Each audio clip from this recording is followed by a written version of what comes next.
Bien, estamos con la abogada, con la abogada Boquillas. Muy buen día, Gabriela. Muy buenos días, un gusto estar con ustedes. Igual para nosotros. Recordemos que el ministro de Producción, Comercio Exterior, Inversión y Pesca, Julio José Prado, ve como una obstrucción este dictamen desfavorable de la Corte Constitucional, Gabriela. Ha dicho que lo niega y que no por inconstitucional, sino que porque no es urgente. Pero también se plantea el ministro que no es urgente: exportar, invertir, contratar más. Para usted, ¿cómo lo ve, Gabriela? ¿También como una obstrucción? La escuchamos. Bueno, muy buenos días a todos los que nos ven y nos escuchan. La realidad es que hoy estamos en una etapa sui generis. Es la primera vez que el Ecuador vive este esquema de muerte cruzada y de la mano este trabajo coordinado que tiene que darse desde el Ejecutivo y la Corte Constitucional en el trabajo del desarrollo normativo. Nosotros somos respetuosos de la Constitución, como representantes del sector empresarial, respetuosos de la Constitución, y los garantes de la Constitución son los magistrados de la Corte Constitucional. Nos hubiese gustado, sin duda, que la ley de zona franca sea analizada, sea tratada y tengamos ya un mecanismo para establecer zonas francas en el país. Sin embargo, si la Corte Constitucional ha determinado que no cumple una de las características, no somos nosotros, los representantes del sector empresarial, quienes estamos en potestad de juzgar o criticar la práctica de la Corte Constitucional. Creo que todos estamos aprendiendo en este esquema de muerte cruzada y somos muy respetuosos de esta Corte de altísimo nivel como es la Corte Constitucional, y asumimos que su decisión ha sido bajo un análisis estricto del derecho. Y hoy lo que corresponde es que el gobierno nacional busque otros proyectos que sí cumplan con la naturaleza económica urgente bajo las premisas que la Corte Constitucional ya ha manifestado en su fallo de la Ley de Zonas Francas, para que podamos, mediante este corto periodo, aprovechar con normas que se consideran urgentes. Debemos también tener en cuenta que desde el sector empresarial hemos sido muy enfáticos en destacar que no solamente el país requiere de leyes para superar ciertas circunstancias, y hay mucho camino por hacer y estamos prestos para colaborar en ello. Ahora, Gabriela, en el proyecto de decreto ley se incluía un régimen para impulsar nuevas zonas francas, está claro eso, un régimen excepcional, exclusivamente en materia aduanera, tributaria, de comercio exterior. Pero ahora con este dictamen desfavorable, ¿qué pierde el país exactamente? Bueno, yo creo que el esquema de zonas francas no es nuevo en el Ecuador. Nosotros recordemos que tuvimos una ley de zonas francas en los 90 y varias zonas francas se asentaron en el Ecuador derivado de esa norma. Posteriormente, me parece que en el 2010, la norma cambia y la figura de zonas francas, como tradicionalmente la conocíamos y como un esquema aduanero libre del pago de tributos, también se modifica y migra a este esquema de zonas especiales de desarrollo económico. Las zonas especiales de desarrollo económico como tal, yo creo que no han tenido tanto éxito como otras figuras, como era la zona franca, producto de una serie de variables y condiciones que se le puso en la norma para limitar. Y hoy se volvía en gran medida a un esquema como el que marcaba la ley de los 90, con ciertas mejoras y ciertos ejemplos tomados de países vecinos que ya han implementado las zonas francas como un mecanismo de éxito. ¿Qué pierde el Ecuador? Pierde una oportunidad. Sin embargo, también gana el hecho de que ya se debata la necesidad de esta figura, que ya al día de hoy podamos ver a Centroamérica, ver Colombia, ver Uruguay, como esquemas que han podido trabajar mediante el esquema franco, que han sido generadores de impuestos. Y algo que importante que dice la Corte Constitucional en su sentencia es: esto no obsta de potenciales proyectos sobre la materia que se puedan presentar cuando ya hay una Asamblea Nacional. Entonces, aquí tenemos que tener listo el proyecto, y una de las grandes preguntas a los candidatos a la presidencia es qué piensan en relación con ello. Y si nosotros creemos que el Ecuador necesita más inversión, un candidato debe darnos respuestas acorde a ello. El ministro Prado resumía que el gobierno ha negociado varios tratados de libre comercio, Gabriela, pero que todo esto ha sido pese a la oposición política, y que cuando la bola estuvo en su cancha optaron por poner freno, criticando hacia la Asamblea Nacional, ya también disuelta. Bueno, yo creo que la pugna entre el Ejecutivo y el Legislativo ha sido evidente. Yo creo que todos los ecuatorianos hemos visto cómo este conflicto, este no poder dialogar, lo único que ha hecho es perjudicar al Ecuador. Y esperamos que eso no se repita. Desde el sector empresarial tenemos un lema y decimos unidos somos más productivos, y esto no debería aplicarse únicamente al sector empresarial, esto nos aplica a todos los ecuatorianos en general, y también a nuestros gobernantes, función ejecutiva, ejecutivo, legislativo, judicial, los medios de comunicación, la ciudadanía, los gremios empresariales, los actores sociales. Si nos uniéramos en pro de una meta común, que es el buen vivir de los ecuatorianos, pues sin duda tendríamos mejores días.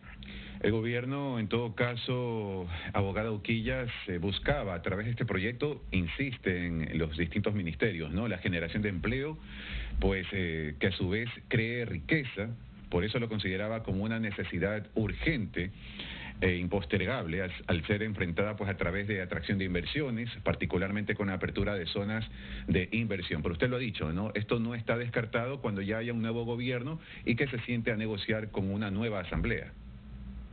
Totalmente. El análisis de la Corte es jurídico en relación con esta característica de urgente. Recordemos que lo que tiene el presidente es la oportunidad en este tiempo de vida adicional, una vez que se ha disuelto la Asamblea, tiene derecho a presentar decretos económicos urgentes.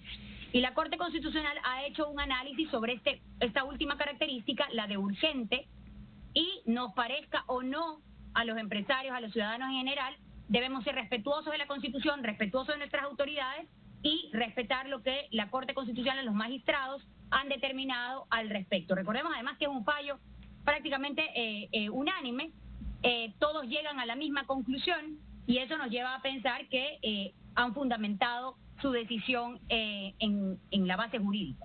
Unos que están conformes, Gabriela, con este dictamen de la Corte Constitucional es la Confederación de Organizaciones Sindicales Libres, pues incluso presentó un amicus curiae junto al Centro de Defensa del Trabajo en contra de este proyecto que ya ha sido disuelto, ¿no? Decían que el decreto de ley de zonas francas constituía un peligro para la seguridad jurídica, para el empleo y también para los derechos. ¿Es tanto así, Gabriela? Bueno, yo creo que hay que ver los ejemplos de los vecinos. En Centroamérica, en Colombia, en Uruguay, muchísimas plazas de empleo se brindan gracias a las zonas francas. Las zonas francas implican un sacrificio importante por parte del Estado porque hay beneficios tributarios considerables. No tiene ningún régimen laboral particular conforme lo pudimos ver en el proyecto como se estaba presentando. Entonces, también creo que es de actores sociales serios desprendernos de discursos prefabricados y entrar a analizar cada proyecto individualmente. Yo particularmente puedo decir frente a este comentario que tú me haces que no encuentro una violación de derechos laborales en el proyecto que se había planteado. No creo que ese era un aspecto de discusión, creo que es una oportunidad para generar mayores empleos y lo que el ecuatoriano quiere, cuando 7 de cada 10 ecuatorianos no tienen empleo pleno, es la oportunidad de tener mayores empleos. Si el Estado está sacrificando tributos es para que venga mayor inversión y esa inversión generará más plazas de empleo. Lamentable el criterio que se expone, pero también recordar que la Corte Constitucional no niega el proyecto por una variable de esa naturaleza, sino por esta concepción de no urgente. Esta confederación sindical, Gabriela, ha dicho pues que el gobierno de Guillermo Lasso incluso ni siquiera ha demostrado que tiene capacidad o intención para exigir el cumplimiento de derechos laborales en condiciones ordinarias, menos aún podrá hacerlo en situaciones excepcionales como lo que acontece precisamente pues con las zonas francas. No, yo creo que son comentarios políticos. Creo que cuando queremos hacer política y queremos reforzar nuestra posición política en una debilidad o en un gobierno que ya está de salida, es fácil decir cualquiera de esas circunstancias, pero si se han identificado condiciones laborales en perjuicio de los trabajadores, pues hay que identificarlas, hay que denunciarlas, hay que perseguirlas, y nosotros como quien más seremos promotores de que se castigue a los malos actores de la sociedad, en absolutamente todos los aspectos, no solamente en el aspecto laboral. Pero como una generalidad, matar un proyecto o criticar un proyecto que en otras partes funciona bajo un supuesto no probado, creo que es una irresponsabilidad. Gabriela, usted decía en otro contexto, pero también en esta situación económica y social que ha vivido el Ecuador en los últimos años, que no se puede estar bien en lo macro si no se da algo de bienestar en lo micro, y que la solución es escuchar, rectificar y reconciliar. En este sentido, pues también la nueva reforma tributaria, ¿no? Los negocios más pequeños pagarán menos impuestos, los artesanos dejarán de incluso de pertenecer al RIMPE. ¿Cómo ve esta situación? ¿Realmente va a ser beneficioso? Bueno, le agradezco que haya sacado esas palabras que efectivamente me parece que corresponden a una de mis primeras entrevistas cuando asumí el cargo en el Comité Empresarial Ecuatoriano, y son precisamente la muestra de lo que se ha hecho. Se ha buscado rectificar. El gobierno nacional presentó una reforma tributaria a su primer año de gobierno, una reforma tributaria que nos impactó absolutamente a todos. Lo debe haber vivido usted, lo debe haber vivido quien me escucha, lo viví yo en nuestro pago de impuesto a la renta de este año. Vimos mermada una serie de exclusiones o de descuentos que podíamos hacernos al momento de pagar nuestros impuestos, y por lo tanto tuvimos que aportar más. Eso sin duda golpeó el bolsillo de los ecuatorianos. El impuesto a la renta registra un aumento de más del 14%. Y la pregunta es, ¿los ecuatorianos hemos tenido una rentabilidad de más del 14% para pagar más? Porque esto es equivalente. Gano más, pago más. ¿Es que ganamos el 14% más? ¿O es que simplemente el valor que nos cobraron fue mayor? Entonces, esta reforma tributaria, que la Corte Constitucional sí consideró urgente, que sí dio paso a este decreto ley, al primero que presentó el gobierno del presidente Lasso, es muy positiva, porque lo vamos a sentir todos los ecuatorianos en esta disposición de recursos que tendremos al momento de pagar nuestros impuestos. Entonces tal vez no lo sintamos mañana ni pasado, se va a ir acumulando. Para la fecha que tengamos que pagar nuestro impuesto a la renta, vamos a ver una diferencia trascendental con lo que pagamos por el periodo fiscal 2022. Estos cambios... Y eso es positivo, porque más dinero en la economía genera más oportunidades, más negocios, más desarrollo. Gabriel, estos cambios en todo caso se van a ver a partir de enero del 2024, ¿no? Y entre uno de los más importantes cambios es en el que los negocios que tengan ingresos menores a $2.500 anuales ya no pagarían impuesto a la renta único. Es que la realidad es que si usted le pregunta al servicio de renta cuántos negocios que generaban menos de ese valor estaban tributando, usted va a resolver que nadie estaba pagando. Entonces teníamos una norma que nadie pagaba. Y si usted le pregunta al Servicio de Rentas Internas qué tan rentable le era tener un pelotón, un escuadrón de fedatarios o de inspectores, auditores, persiguiendo estos negocios, era completamente desproporcionado. Entonces, estas son las reglas de minimis que normalmente se tratan en el ámbito tributario o en el ámbito impositivo en general. Entonces, si hay una producción o una generación de ventas de un valor determinado, pues se asume que la rentabilidad es muy baja y por lo tanto no se cobra impuestos. Eso es lo que ha reconocido esta norma, y yo creo que es positivo, al igual que el hecho que comentabas en relación con los artesanos y el RIMPE. Ha sido un pedido puntual de los artesanos que se veían complicados con este esquema, y eso es lo que tiene que hacer el Estado, escuchar a la ciudadanía. Entonces en este momento hemos visto que se ha escuchado y se ha rectificado. Qué buena forma de proceder. Bien, Gabriela, muchísimas gracias por la entrevista, pues da la invitación a una próxima ocasión. Pues con muchísimo gusto, un saludo a todos los que nos ven y nos escuchan, y muchísimas gracias.